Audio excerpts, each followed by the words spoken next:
Bonjour, je me présente, Sophie Villers, je suis en charge de la section alimentation humaine, qui est la section 8 de l'Académie d'agriculture de France.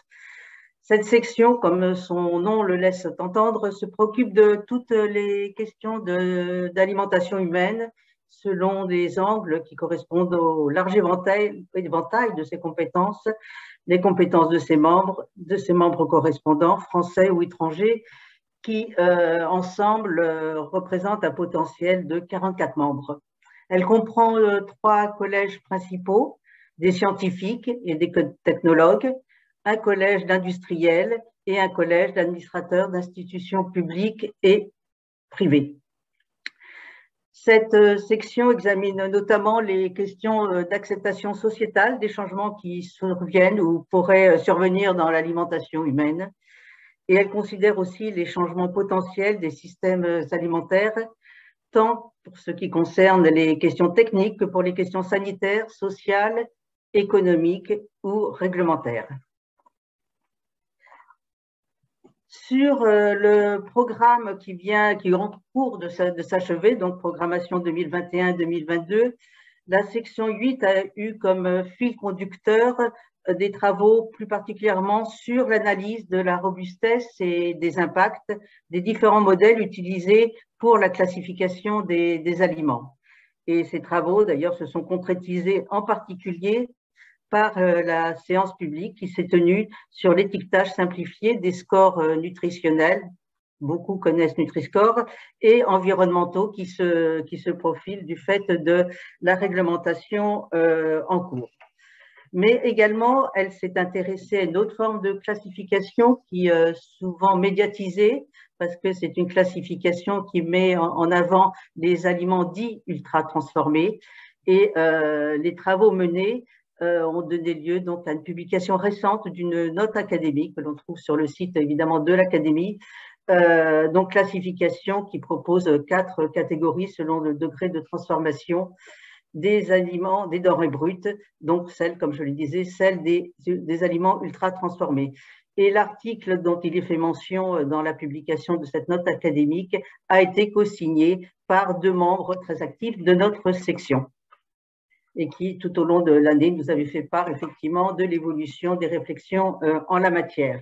Alors, à propos de notre académique, juste un mot pour dire que les membres de la section sont relativement actifs à l'enrichissement de l'encyclopédie de l'Académie d'agriculture de France, puisque au cours des 12 derniers mois, ils ont participé à la rédaction de 17 questions sûres, donc évidemment des domaines qui rentrent dans son champ de compétences, mais également par la mise sur le site de ce qu'on appelle les vidéos capsules, donc qui sont des paroles d'académiciens sur un certain nombre de thématiques, encore une fois des thématiques qui rejoignent celles de notre section.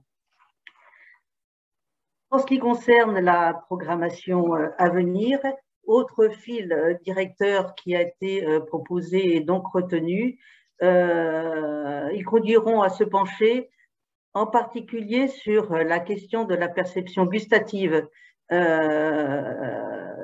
compte tenu de l'évolution des connaissances en la matière et donc de l'impact de cette perception en termes de comportement alimentaire et donc en termes de santé, notamment pour certaines catégories de personnes, les plus jeunes ou les plus âgées, sur les aspects en matière d'obésité ou les aspects en matière d'anorexie, en précisant que plusieurs membres de notre section sont par ailleurs membres de l'Académie de médecine. Ainsi, la physiologie sensorielle et la perception du sel dans les aliments sera l'objet d'une très prochaine séance publique. Et également, un colloque tourné vers la perception sensorielle des lipides est en cours de finalisation. À l'occasion de ce colloque, un partenariat a été initié avec le groupe Lipides et Nutrition, et ce partenariat devrait se prolonger, nous l'espérons, avec l'organisation d'un colloque l'année prochaine sur les différentes huiles alimentaires, leurs avantages et inconvénients en matière nutritionnelle et culinaire, et sur la culture des oléagineux correspondant en lien, ceci avec la section 1, donc, qui s'occupe effectivement des végétaux. Cette idée a émané effectivement donc sur ce colloque en matière sur les huiles alimentaires, notamment effectivement des craintes qui se sont exprimées suite à la guerre en Ukraine sur les pénuries en matière d'huile de tournesol, mais bien entendu il n'y a pas heureusement que l'huile de tournesol, voilà. Et donc ce colloque se proposera effectivement de faire le point en la matière. Par ailleurs, je parle de colloque, donc un autre site en cours de préparation sur une autre thématique, le vin demain, point d'interrogation, et ce colloque se tiendrait avec l'Académie d'Alsace, Sciences, Arts et Lettres. Et également, on pourra associer largement d'autres sections au sein de l'Académie. Voilà l'essentiel effectivement de ce que je peux dire sur nos travaux juste passés, nos travaux juste à venir, et en rappelant également que les membres de notre section s'attachent dans une approche transversale à participer à nombre de groupes de travail mis en place au sein de notre académie. Merci pour votre écoute.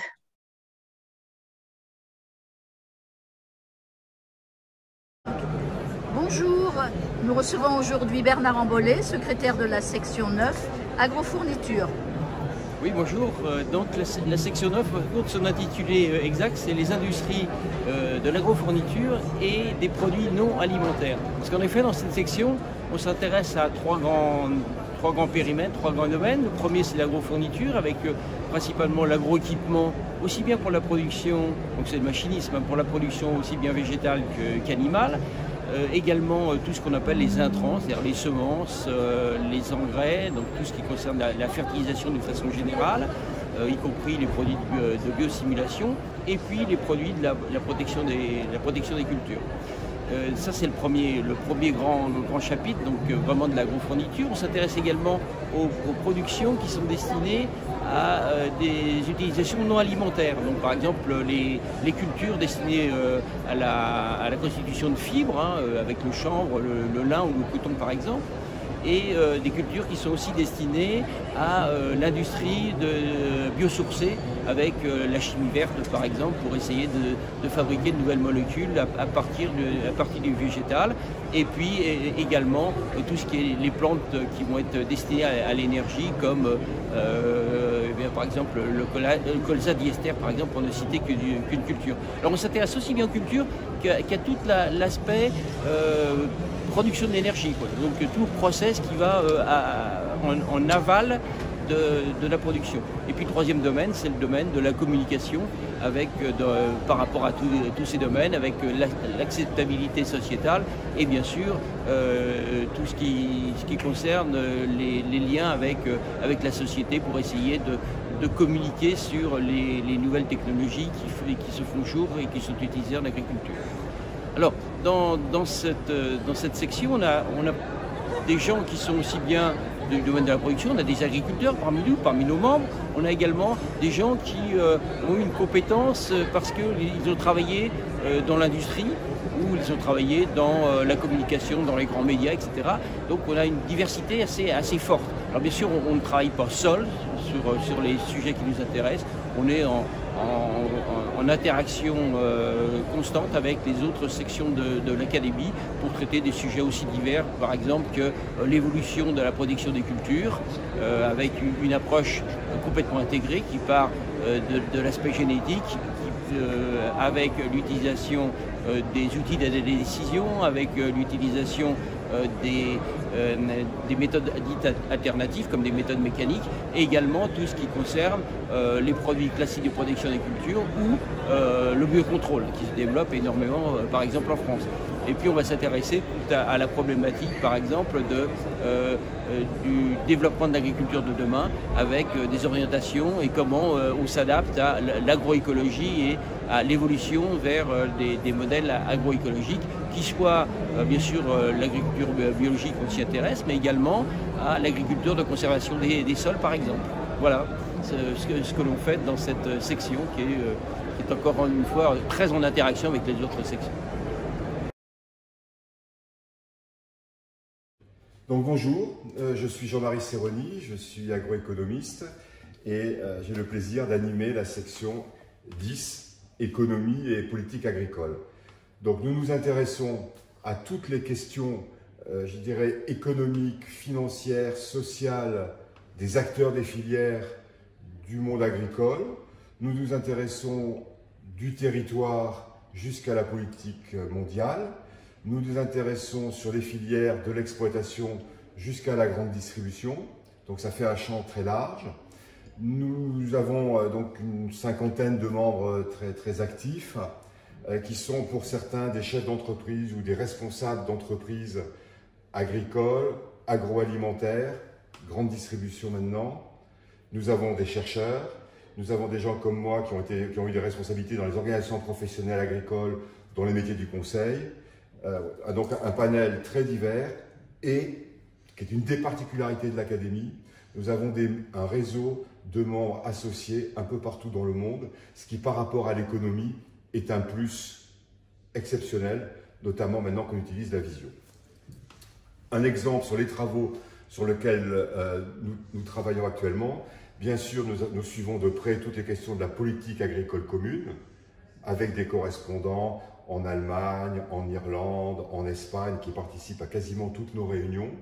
Nous étudions les plans stratégiques nationaux français, mais nous nous intéressons aux principaux plans stratégiques nationaux des autres pays pour voir qu'est-ce qui va se passer dans les autres pays européens, et notamment comparativement à ce qui se passe chez nous. Nous suivons les questions d'actualité. Nous travaillons actuellement avec nos amis de la section des sciences humaines sur la préparation de la loi foncière et donc une réflexion de fond sur toute la question foncière. Nous travaillons, et c'était encore avant-hier, on était dessus, nous travaillons sur la loi Egalim et sur la problématique des négociations commerciales. Et nous faisons un certain nombre d'auditions de responsables d'entreprises agricoles, de responsables de la distribution. Et nous avions le plaisir et l'honneur cette semaine de recevoir le médiateur national des relations commerciales. Donc pour voir qu'est-ce qui est en train de se passer, qu'est-ce qui se passe bien, qu'est-ce qui se passe mal, et faire quelques propositions. Donc vous voyez, des travaux à la fois de fond et en même temps très calés sur l'actualité. Et on retrouve ça sur la chaîne YouTube dans les séances du mercredi après-midi, qui, je rappelle, sont ouvertes à tout le monde. Et les académiciens publient individuellement ou collectivement des notes qu'on retrouve un peu partout, des articles dans la presse sur les questions économiques, en utilisant les deux ressources fortes de l'Académie, que sont, je dirais, la seniorité et l'expérience de ses membres, et le fait qu'ils sont aujourd'hui quasiment tous complètement indépendants. Donc d'une liberté de pensée et de réflexion très grande. Merci d'avoir regardé cette vidéo. Si elle vous a plu, n'oubliez pas de cliquer sur le pouce levé et de vous abonner. À bientôt.